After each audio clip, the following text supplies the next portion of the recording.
इकडे पालघरमध्ये मार्क्सवादी कम्युनिस्ट पक्षाने भव्य पायी मोर्चा काढलाय। मार्क्सवादी कम्युनिस्ट पक्षाच्या लॉंग मार्चचा आजचा तिसरा दिवस आहे। मुंबई अहमदाबाद मार्गावरील डहाणूच्या चारोटीहून या भव्य मोर्चाला सुरुवात झाली आहे। हा मोर्चा सध्या जिल्हाधिकारी कार्यालयाच्या समोरील गेटवर अडवण्यात आलाय। मोर्चेकरी आता इथेच मुक्कामी आहेत।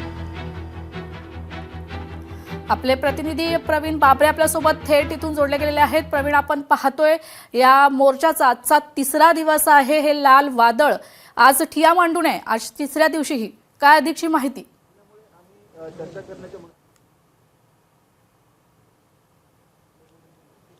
नक्कीच तेजल, आपण बघू शकता की पालघर जिल्ह्यामध्ये मार्क्सवादी कम्युनिस्ट पार्टीने एक लॉंग मार्च आयोजित केला होता। साधारणपणे 19 तारखेला या लॉंग मार्चला सुरुवात झाली होती। डहाणू तालुक्यातील चारोटी येथून या लॉंग मार्चला सुरुवात झाली आणि हाच लॉंग मार्च जिल्हाधिकारी कार्यालयावर येणार होता। एकूण पाहायला गेलं तर जवळपास दोन दिवसाची पायपीट आणि आज तिसरा दिवस उगवलेला आहे।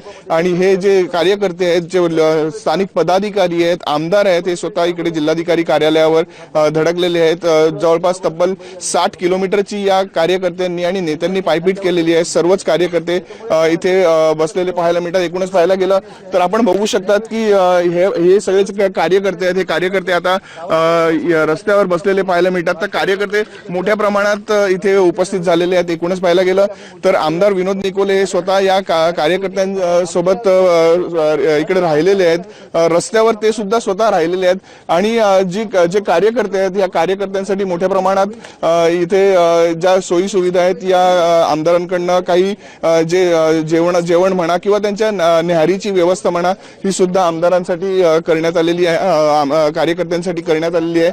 आणि हॅलो, लोकशाही मराठी ऐका, पहा, जागरूक रहा।